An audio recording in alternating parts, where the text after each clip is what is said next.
अनुच्छेद 12 राज्य की परिभाषा को बताता है।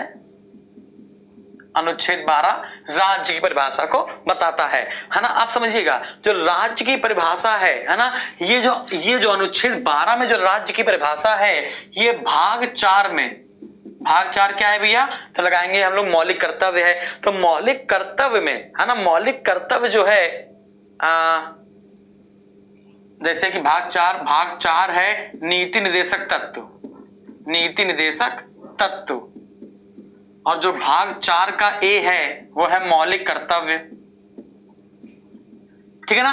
तो नीति निर्देशक तत्व, मौलिक अधिकार और मौलिक कर्तव्य है ना, इनमें जब भी जो भी राज्य नाम का जो शब्द प्रयोग होगा है ना, वो आर्टिकल जो वो भाग 3, भाग 4 और भाग 4 के ए है ना, इन सब के लिए हम लोग परिभाषा समझने जा रहे हैं आर्टिकल 12 में जो दी हुई है ना। अगर हम लोग यहीं पर भाग 6 की, भाग 6 में जो राज्यों के बारे में बताया गया है, इसमें जो राज्य की परिभाषा बताई गई है वो अनुच्छेद 152 में आती है बेटा, वो अनुच्छेद 152 में आती है। मतलब भाग 6 में जो राज्य की परिभाषा बताई गई है वो अनुच्छेद 152 में आती है, जबकि भाग 3, भाग 4 और भाग 4 का ए में जो राज्य की परिभाषा बताई गई है ना, वो अनुच्छेद 12 के तहत आती है।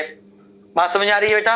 अब राज्य में कौन कौन सी चीजें शामिल होती हैं, जब भी आपको है ना राज्य शब्द मिलेगा तो कौन कौन सी चीजें शामिल होंगी, भारत की सरकार, लोकसभा, राज्यसभा यानी कि संसद कह सकते हो, भारत की सरकार, संसद, राज्य की सरकार या विधानमंडल, नगर पालिकाएं, जिला बोर्ड, ग्राम पंचायत, माइनिंग सेटलमेंट सिस्टम या बोर्ड है ना, वैधानिक या गैर वैधानिक प्राधिकरण है ना। अब ये वैधानिक या गैर वैधानिक प्राधिकरण क्या होते हैं, जैसे है ना सुप्रीम कोर्ट ने एक निर्णय में कहा था कि वो सारी प्राइवेट कंपनियां या एजेंसी, वो सारी प्राइवेट कंपनियां और एजेंसी जो राज्य की संस्था के रूप में कार्य कर रही हैं, जो लिमिटेड कंपनियां होती हैं, वो सारी की सारी अनुच्छेद 12 के तहत राज्य की परिभाषा में काउंट होंगी। जैसे जैसे नवरत्न कंपनियां हो गई, महारत्न कंपनियां हो गई, मिनी रत्न कंपनियां हो गई, जैसे LIC, ONGC, भेल, गेल, सेल, BSNL।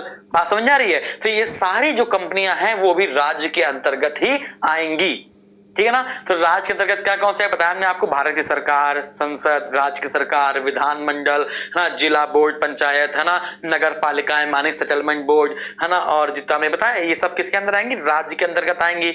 अब आपको याद करना है वो जो राज्य के अंदर नहीं आते।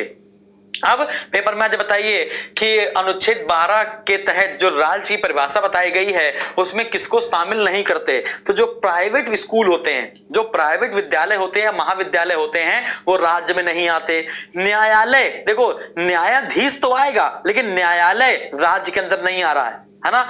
CSIR जिसे हम कहते हैं council of scientific and industrial research, NCERT है ना, NCERT जानते हो ना, national council research, national council of education research and training है ना, तो NCERT हो गया, CSIR हो गया, BCCI हो गया, प्राइवेट विश्वविद्यालय हो गए, राष्ट्रीय सहकारी उपभोक्ता संघ हो गया है ना, और संवैधानिक व संसदीय अध्ययन परिषद संस्थान हो गया। तो ये जितने भी हैं, जितने हमने लास्ट में बताए हैं आपको, ये सभी राज्य के अंदर काउंट नहीं होते बेटा।